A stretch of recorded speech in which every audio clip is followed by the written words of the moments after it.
Hello friend, स्वागत है आप सभी का डीएलएड क्लासेस पे।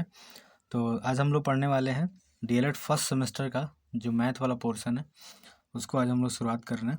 चलिए सबसे पहला क्वेश्चन देखते हैं जो बहुविकल्पीय है। किसी संख्या में 6 का स्थानीय यानी किस संख्या में 6 का स्थानीय मान सबसे अधिक है, यानी जो नंबर ऑप्शन दिए गए हैं उसमें बताना है कि जो 6 है उसका स्थानीय मान किस में सबसे अधिक है। तो देखिए स्थानीय मान क्या होता है कि जब हम निकालते हैं डेसिमल के आगे, ठीक है, तो इसको हम लोग पढ़ते हैं वंस, इसको टेंस, ये इसको थाउजेंड, यानी कि ये इकाई, ये दहाई और ये सैकड़ा, ऐसे पढ़ते हैं। जब इधर से पढ़ते हैं तो ये पढ़ते हैं 10वां भाग, ये 100वां भाग और ये पढ़ते हैं 1000वां भाग, है ना। ये 10th, 100th, 1000th, ठीक है। तो यहाँ पे इसमें क्या करते हैं कि जब भी हमको निकालना हो स्थानीय मान तो यहाँ पे डिवाइड करते हैं। क्या करते हैं? डिवाइड करेंगे 10 से, इसमें डिवाइड करेंगे 100 से और इसमें डिवाइड करेंगे 1000 से, ठीक है। और इसमें क्या होता है तो इसे मल्टीप्लाई करते हैं 1 से, इसे मल्टीप्लाई करते हैं 10 से और इसमें मल्टीप्लाई करते हैं 100 से, ठीक है। तो उसी तरह हम लोग 6 का निकाल रहे हैं तो यहाँ पे क्या बनेगा, 6 का जब हम सिर्फ 6 का ही देखते हैं तो 6 का क्या बनेगा, ये बनेगा 6/100, क्योंकि ये 100वें स्थान पे है, ठीक है। उसी तरह इसमें निकालेंगे तो 6 का बनेगा 6/1000, 6/1000, क्योंकि ये 1000वें स्थान पे है। इसका निकालेंगे तो ये बनेगा 6/10, ये 10वें स्थान पर है, ठीक है। इसका निकालेंगे 6 का तो निकलेगा 6/100, क्योंकि ये 100वें स्थान पे है। तो अगर हम सबको डिवाइड करते हैं, भाग लगाते हैं, तो इसको भाग लगाएंगे तो आएगा 0.06, इसको भाग लगाएंगे तो आएगा 0.006, इसको भाग लगाएंगे तो आएगा 0.6 और इसको भाग लगाएंगे तो आएगा 0.06, ठीक है। तो इसमें कह रहा है कि सबसे मान अधिक किसका है। तो देखिए दशमलव के बाद यहाँ पे क्या है, 0 है, यहाँ पे क्या है, 0 है, यहाँ पे क्या है, 6 है और यहाँ पे 0। तो सबसे बड़ा कौन सा हो गया, ये वाला ऑप्शन, आपका 100 नंबर जो ऑप्शन है वो क्या हो गया, सही हो गया। यानी कि सबसे बड़ी जो संख्या है उसमें 6 वाला स्थानीय मान उसका क्या है, सबसे ज़्यादा है 100, ठीक है। चलिए अगले क्वेश्चन पर दिया है 3/5 प्लस, फिर ब्रैकेट में -2/5। तो याद रखिए जब भी दो अपोजिट साइन एक साथ दिए तो हम दोनों का आपस में मल्टीप्लाई करते हैं, तो प्लस का माइनस से जब मल्टीप्लाई करते हैं तो माइनस आता है ना। यानी कि जब प्लस का माइनस के साथ मल्टीप्लाई करते हैं तो हमेशा माइनस आता है, प्लस का प्लस से करते हैं तो हमेशा प्लस आता है, माइनस का हमेशा जब माइनस से करते हैं तो प्लस आता है, और माइनस का जब भी हम प्लस के साथ करते हैं तो माइनस आता है। तो यहाँ पे क्या है, प्लस बाहर है और ब्रैकेट के अंदर जो भी साइन होता है उसका मल्टीप्लाई करेंगे तो क्या होगा, माइनस, यानी कि होगा 3/5 माइनस ये हो जाएगा 2/5, ठीक है। Plus minus minus. अब इसका निकालेंगे तो डायरेक्ट भी कर सकते हैं क्योंकि बेस दोनों का बराबर है, तो और नहीं तो एलसीएम निकाल के 5 और 5 का एलसीएम 5 होता है, 5 से 5 को डिवाइड करेंगे एक टाइम में, और 3 का एक, 3 एकम में 3, फिर माइनस 5 का 5 एक बार में, 2 एकम में 2, 2, यानी कि आ गया 1/5। ये हमारा हो गया आंसर 1/5। सीधे भी कर सकते हैं जब बेस दोनों का बराबर हो, यानी कि हर बराबर हो तो हम लोग घटा सकते हैं सीधे सीधे, ठीक है। चलिए अगला क्वेश्चन है 24 80 का कितना प्रतिशत है या होगा। तो देखिए का लगा है 80 का, तो जिसके साथ का लगा हो वो हमेशा नीचे आता है, ठीक है। तो 80 कहाँ आएगा, नीचे, और ये 24 ऊपर रह जाएगा, और ये हो गया। अब प्रतिशत लगाने के लिए क्या करते हैं, 100 से गुणा करते हैं, ठीक है। तो 0 से ये 0 कट गया और 8 से कटा देंगे, 8 3 24 और 3 दाम में 30, तो कितना परसेंट बन गया, 30%। ये 100 कहाँ से आया, तो ये प्रतिशत जब भी जहाँ पे भी प्रतिशत लगाते हैं वहाँ पे 100 से यानी 100 से गुणा करते हैं और प्रतिशत हटाते हैं तो 100 से भाग करते हैं। चलिए अब अगला क्वेश्चन आ रहा है 8 ब्रैकेट में 8a minus 3b bracket 1 plus 3a plus 3b का मान क्या होगा, ठीक है। सबसे पहले हम इनको ब्रैकेट हटा लेते हैं, तो यहाँ पे करेंगे 8a माइनस 3b। अब देखिए ब्रैकेट के बाहर क्या है, प्लस है, तो प्लस का प्लस के साथ मल्टीप्लाई, यहाँ पे देखिए प्लस का प्लस के साथ प्लस ही बनेगा, तो +3a, फिर इस प्लस का इस प्लस से करेंगे तो प्लस ही बनेगा, और 3 का करेंगे तो ये 3b हो जाएगा। ठीक है, अब यहाँ पे देखिए 8a प्लस का है और 3a प्लस का है, क्योंकि ये दोनों क्या है, सेम पद, समान पद हैं, यानी 3 और 8 है, तो 3 और 8 हो गए 11a। फिर अब देखिए ये माइनस और ये प्लस दोनों अपोजिट जब साइन आ जाते हैं तो आपस में अगर सेम है तो कट जाते हैं, यानी कट के हो गया 0, यानी कि हो गया आपका आंसर 11a। ठीक है, चलिए अगला क्वेश्चन है, 13 की अनुवर्ती प्राकृतिक संख्या है, बताइए। प्राकृतिक संख्या वे संख्या होती हैं जिसका हम लोग इस्तेमाल काउंटिंग के लिए यानी गिनती के लिए करते हैं। तो अनुवर्ती और एक होता है पूर्ववर्ती। पूर्ववर्ती मतलब हो गया पहले का, अनुवर्ती मतलब हो गया बाद का, यानी कि आफ्टर निकालेंगे इसका, आफ्टर है ना, आफ्टर 13, यानी कि 13 में जब भी अनुवर्ती पूछे तो एक जोड़ देंगे तो क्या हो जाएगा आंसर आपका 14 आंसर आ जाए। अभी जब पूर्ववर्ती पूछता, यहीं पे लिख बता देते हैं, पूर्ववर्ती पूछता तो हम लोग क्या करते, 13 में से घटा देते तो हो जाता है ये 12। ठीक है, लेकिन यहाँ पे अनुवर्ती पूछा है तो क्या करेंगे, प्लस कर देंगे तो ये हो जाएगा आपका आंसर। ठीक है, अगला क्वेश्चन है 8/9 यानी 8/9 प्लस फिर ब्रैकेट में -4/9, तो क्या करेंगे, ये प्लस है और ये माइनस है, सेम वही क्वेश्चन, प्लस माइनस का मल्टीप्लाई माइनस, तो क्या करेंगे 8/9 माइनस ये हो जाएगा 4/9, क्योंकि प्लस और माइनस का माइनस होता है। अब देखिए बेस दोनों का बराबर है, तो जब बेस बराबर हो यानी हर जब बराबर हो तो हम लोग अंश को घटा सकते हैं, तो 8 में से 4 घटा देंगे, सीधा सीधा 4, और ये 9 हो गया आंसर, है ना। और नहीं तो ऐसे भी कर सकते हैं, एलसीएम निकालेंगे 9 का 9 से भाग करेंगे एक बार में, और 8 एकम में 8, फिर माइनस 9 का 9 से भाग करेंगे एक बार में, और 4 एकम में 4, तो 8 में से 4 गया 4, यहाँ पे भी निकाल सकते हैं या ऐसे भी निकाल सकते हैं, ये आपका हो गया 4/9। ठीक है, चलिए अगला क्वेश्चन देखिए, दो संख्याओं का मौसा 16 तथा गुणनफल 6400 है, तो उसका लौसा ज्ञात कीजिए। ठीक है, तो एक फार्मूला याद रखिएगा, जब भी आता है तो इसका फार्मूला याद रखिएगा, लौसा गुणे मौसा बराबर पहली संख्या गुणे दूसरी संख्या। ठीक है, तो जब पहली संख्या और दूसरी संख्या का जब गुणनफल दे दे तो या ऐसे भी, या एक और हो सकता है, ये भी हो सकता है, या एक फार्मूला और हो सकता है, लौसा गुणे मौसा बराबर दोनों संख्याओं का गुणनफल। ठीक है, तो लौसा गुणे मौसा, गुणनफल का मतलब ये हो गया, तो देखिए यहाँ पे क्या दिया हुआ है 16। ठीक है, तो लौसा हमको निकालना है, तो यहाँ लिख देंगे लौसा, मौसा दिया हुआ है 16 और दोनों संख्या का गुणनफल दिया है 6400। ठीक है, लौसा निकालना है तो यहीं रह जाएगा, और ये 16 जो है गुणा में इधर आएगा तो भाग बन जाएगा, तो लिखेंगे लौसा बराबर 6400/16। ठीक है, अब यहाँ क्या करेंगे, 16 से कटा देंगे, 16 चौके 64, 0 0 आ गया, तो आ गया आपका आंसर 400, यानी कि इसका लौसा कितना आ गया 400। ठीक है, अब आगे अगला क्वेश्चन पे, अगला क्वेश्चन है कि 25% का दशमलव में बदलने पर मान क्या होगा। ठीक है, तो देखिए ये क्या है, 25% है, यानी कि 25% को दशमलव में बदलना है, तो जब भी दशमलव हटाते हैं तो भाग देते हैं किससे, 100 से।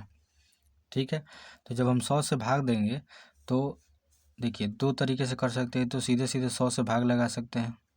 ठीक है, भाग नहीं जाएगा तो दशमलव लगा देंगे 0, फिर 2 बार जाएगा फिर 200। ठीक है, 0 फिर 50, दशमलव लगाएं 0 बढ़ा सकते हैं, फिर 5 बार में 500। ठीक है, तो आंसर कितना आ गया आपका 200.25।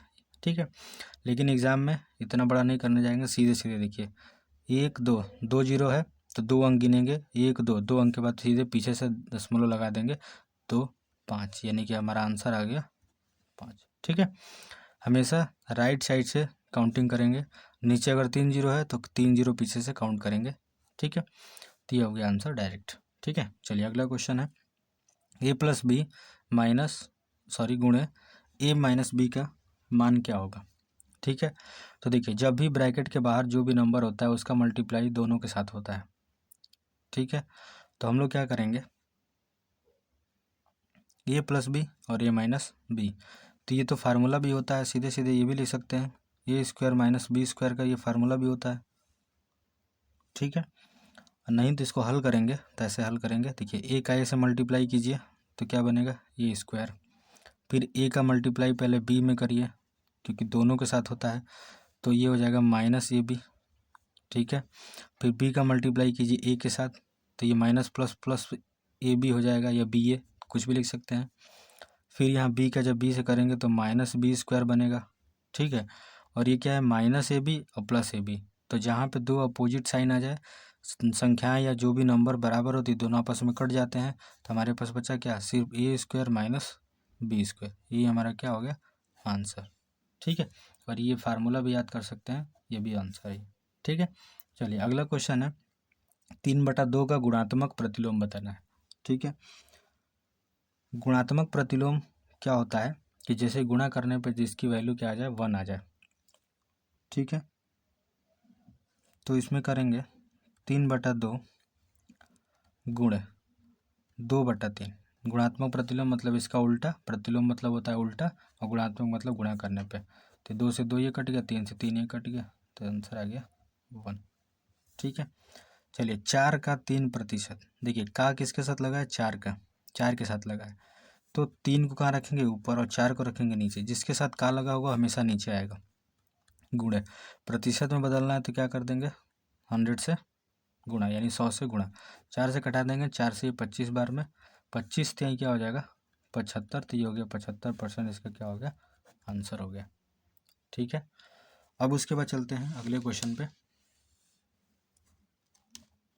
क्वेश्चन नंबर 12, ध्यान से देखिए, दो संख्याओं का मौसा दिया है 35, उनका लौसा दिया है 525, उनमें से एक संख्या 175, तो दूसरी संख्या क्या होगी। अभी ये फार्मूला बताए हैं, लौसा गुणे मौसा बराबर पहली संख्या गुणे दूसरी संख्या। ठीक है, तो उसी के आधार पे करते हैं। देखिए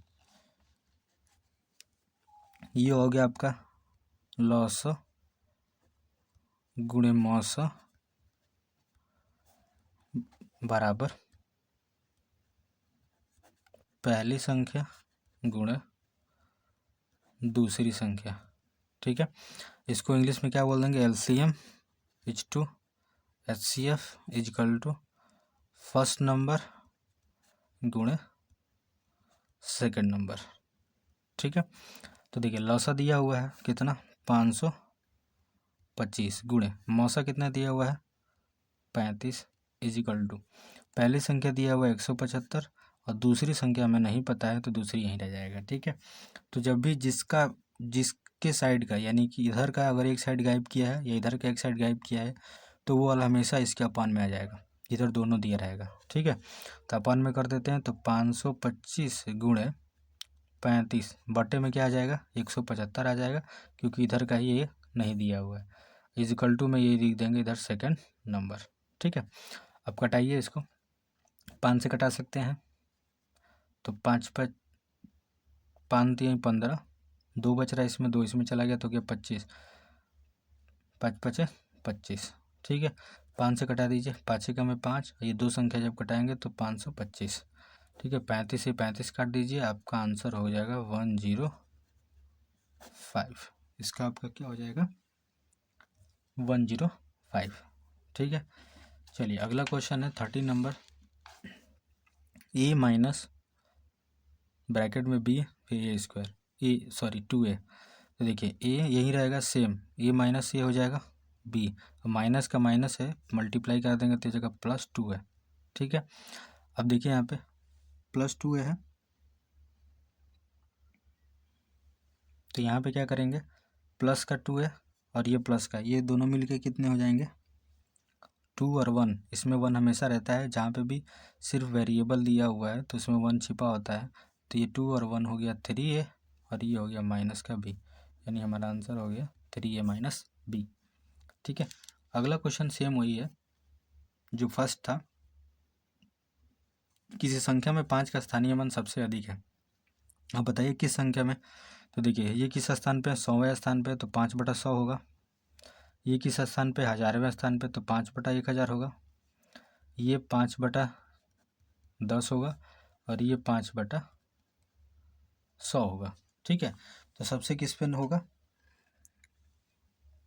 देखिए ये है 5/10, इसको वैल्यू करेंगे तो ये 0.5 होगा, इसको करेंगे तो 0.05 होगा, क्योंकि 2 अंक है तो 2 अंक के बाद लगेगा तो एक 0 बढ़ा लेंगे आगे हमेशा। 3 है इधर, तो देखिए एक ही अंक है, 2 अंक और चाहिए हमको, तो एक ही अंक है ना, 2 अंक और चाहिए तो 2 0 बढ़ा लेंगे और फिर दशमलव लगा देंगे, ये हो गया। फिर यहाँ पे 2 है तो एक 2 बढ़ा देंगे तो 5 और 0, फिर पॉइंट लगा देंगे। तो सबसे देखिए पॉइंट के बाद कौन बड़ा है सबसे ज़्यादा, तो ये बड़ा है, तो यही हमारा आंसर हो जाएगा, यानी 100 नंबर जो हो गया आंसर, यानी सबसे अधिक स्थानीय मान किसका अधिक है, तो ये 146.511। ठीक है, चलिए अब अगले क्वेश्चन पे चलिए। अगला क्वेश्चन है कि 8365 में 3 का स्थानीय मान बताइए। तो स्थानीय मान बताएंगे 3, 3 के बाद कितने हैं, 1 2, तो 2 0 लगा देंगे।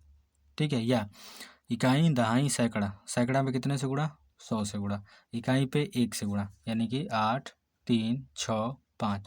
तो देखिए इकाई पे होगा तो 5 × 1 होगा, दहाई पे होगा तो 6 × 10 होगा, सैकड़ा पे होगा तो 3 × 100 होगा, यानी 100 से गुणा, और 1000 पे होगा तो 8 × 1000। 3 का पूछा था, 3 × 100 कितना होगा, 300, ये हो गया हमारा आंसर।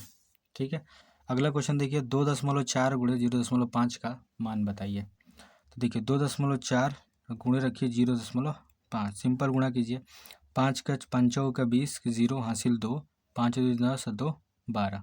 ठीक है, फिर यहाँ कट कर देंगे, फिर 0 का 0, फिर 0 का 0। ठीक है, इसको जोड़िए, 0 2 और ये 1। पॉइंट देखिए कितने के अंक बाद, 1 अंक 2 अंक, यानी दोनों गिनेंगे, 1 अंक के बाद फिर 2 अंक के बाद, 2 अंक पीछे से गिन लीजिए, तो ये हो गया 1.20, यानी आंसर आ गया 1.20 है हमारा, क्या हो गया, आंसर हो गया। अगला क्वेश्चन है 5x + 7x - 3 की वैल्यू जो बताना है। तो देखिए ये तोड़ेंगे पहले, 5x प्लस का इसमें करेंगे तो +7x रहेगा, प्लस माइनस का करेंगे तो -3 होगा। अभी दोनों क्या है, सेम है, क्योंकि x इसमें भी x इसमें है, तो 7 और +5 कितना हो गया, 12x और -3, तो ये हमारा हो गया 12x - 3। अगला क्वेश्चन है, निम्नलिखित में बृहत कोण कौन है। बृहत कोण, देखिए कोण के बारे में थोड़ा बता दें। कोण कई तरह के होते हैं, पहले यहाँ पे समझ लीजिए कोण। एक होता है न्यून कोण, ठीक है, दूसरा होता है समकोण, एक होता है अधिक कोण, उसके बाद होता है पहले ये कर लेते हैं सरल कोण, ये इसी को ऋजु कोण भी कहते हैं। ठीक है, उसके बाद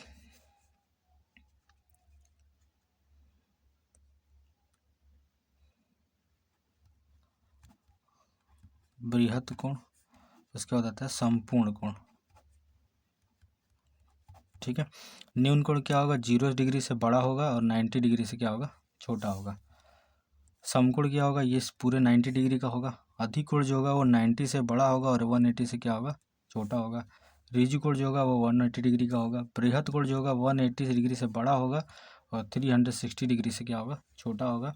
संपूर्ण कोण जो होगा वो 360 डिग्री का ही होगा। तीन न्यून कोण याद रखिए कोण सारे। तो हमने बृहत कोण पूछा था, देख लीजिए 180 और 360 के बीच में कौन है इसमें, तो ये आपका 100 नंबर, यानी 305 डिग्री का ये हो गया आंसर। ठीक है, चलिए 2 4 6 8 ये कौन सी संख्याएं कहलाती हैं, तो संख्याएं भी याद रखिएगा, ये कहलाती हैं सम संख्या। सम संख्या क्या होती हैं, ऐसी संख्याएं जो 2 के पहाड़े में आती हों, यानी 2 से डिवाइड हो जाती हों, उसको हम लोग बोलते हैं सम संख्या। यहीं पे एक विषम संख्या समझ लीजिए। विषम संख्या वो होती हैं, विषम संख्या वो होती हैं जो 2 के पहाड़े में नहीं आती हैं, जैसे 1 3 5 7 9 11 ऐसे काट के अनंत, ये इन्फाइनाइट तक जाती हैं। ठीक है, ये भी इन्फाइनाइट तक जाता है, ये इन्फाइनाइट का साइन। अगला क्वेश्चन है कि 3 5 7 9 13 क्या कहलाती हैं। तो देखिए ये संख्याएं जो है, ये इसमें 9 भी शामिल है, P11 भी होगा, ठीक है। 3 5 7 यानी 1 भी होगा। तो ये कौन सी संख्या आएगी? विषम संख्या, ठीक है। और एक और संख्या होती है जिसको हम लोग बोलते हैं अभाज्य संख्या, ये भी याद रखिएगा। अभाज्य संख्या जरूर पूछता है। अभाज्य संख्या वे संख्याएं होती हैं जो किसी पहाड़े में नहीं आती हैं, सिर्फ अपने आप से डिवाइड होती है, यानी कि जिसका गुणनखंड सिर्फ 2 हो, यानी एक 1 हो, 1 तो सभी का होता है, और एक जो होता है वो स्वयं हो, उसी संख्याओं को हम लोग बोलते हैं अभाज्य संख्या। जैसे 2 3 5 7 11 13 17, ये सारी संख्याएं ये भी अनंत तक जाएंगी। तो सबसे छोटा भी पूछ सकता है कि सबसे छोटा अभाज्य संख्या बताइए, ठीक है। तो सबसे छोटा अभाज्य संख्या 2 होती है, इसको याद रखिएगा, ठीक है। तो बस दोस्तों इतना ही, फिर मिलते हैं अगले वीडियो में। लाइक कीजिए, शेयर कीजिए, सब्सक्राइब कीजिए, आपको ऐसे ही और वीडियोस मिलते रहेंगे जो एग्ज़ाम के पॉइंट ऑफ व्यू से बहुत ही महत्वपूर्ण होंगे। तो चलिए, धन्यवाद।